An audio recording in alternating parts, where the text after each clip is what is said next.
John 12. Then Jesus 6 days before the Passover came to Bethany, where Lazarus was, which had been dead, whom he raised from the dead. There they made him a supper, and Martha served, but Lazarus was one of them that sat at the table with him. Then took Mary a pound of ointment of spikenard, very costly, and anointed the feet of Jesus, and wiped his feet with her hair, and the house was filled with the odor of the ointment. Then saith one of his disciples, Judas Iscariot, Simon's son, which should betray him, Why was not this ointment sold for 300 pence and given to the poor? This he said, not that he cared for the poor, but because he was a thief, and had the bag, and bare what was put therein. Then said Jesus, Let her alone. Against the day of my burying hath she kept this. For the poor always ye have with you, but me ye have not always.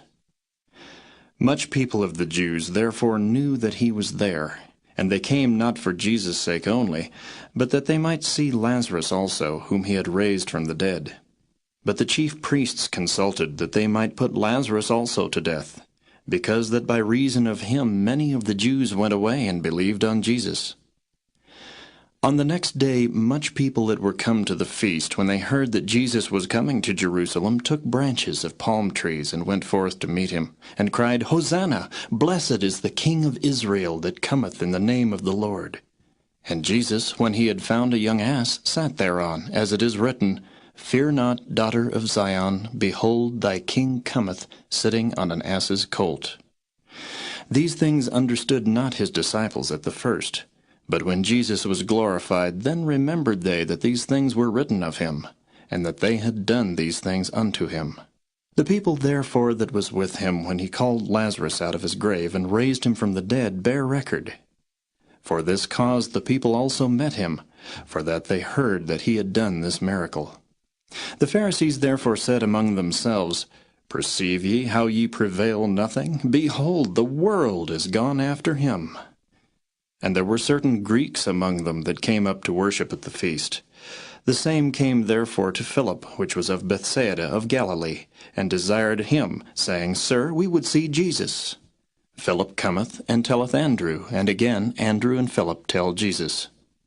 And Jesus answered them, saying, The hour is come, that the Son of Man should be glorified. Verily, verily, I say unto you, except a corn of wheat fall into the ground and die, it abideth alone. But if it die, it bringeth forth much fruit. He that loveth his life shall lose it, and he that hateth his life in this world shall keep it unto life eternal. If any man serve me, let him follow me, and where I am, there shall also my servant be.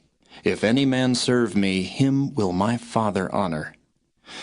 Now is my soul troubled, and what shall I say? Father, save me from this hour. But for this cause came I unto this hour. Father, glorify thy name. Then came there a voice from heaven, saying, I have both glorified it, and will glorify it again.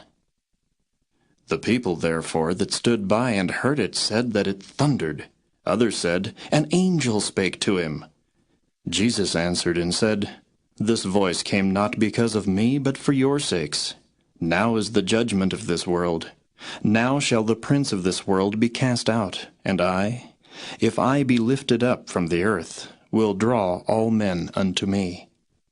This he said, signifying what death he should die. The people answered him, We have heard out of the law that Christ abideth forever. And how sayest thou, the Son of Man must be lifted up? Who is this Son of Man?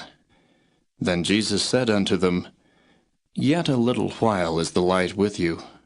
Walk while ye have the light, lest darkness come upon you. For he that walketh in darkness knoweth not whither he goeth. While ye have light, believe in the light, that ye may be the children of light. These things spake Jesus, and departed, and did hide himself from them. But though he had done so many miracles before them, yet they believed not on him, that the saying of Esaias the prophet might be fulfilled, which he spake, Lord, who hath believed our report, and to whom hath the arm of the Lord been revealed?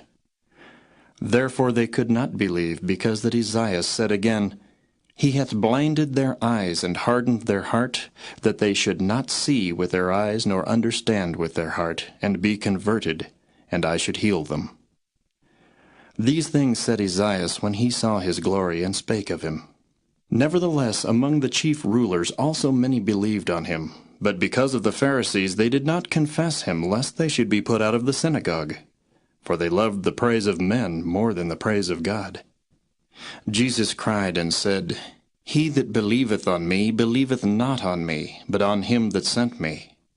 And he that seeth me seeth him that sent me. I am come a light into the world, that whosoever believeth on me should not abide in darkness. And if any man hear my words, and believe not, I judge him not. For I came not to judge the world, but to save the world. He that rejecteth me, and receiveth not my words, hath one that judgeth him. The word that I have spoken, the same shall judge him in the last day. For I have not spoken of myself, but the Father which sent me. He gave me a commandment, what I should say and what I should speak. And I know that his commandment is life everlasting. Whatsoever I speak therefore, even as the Father said unto me, so I speak.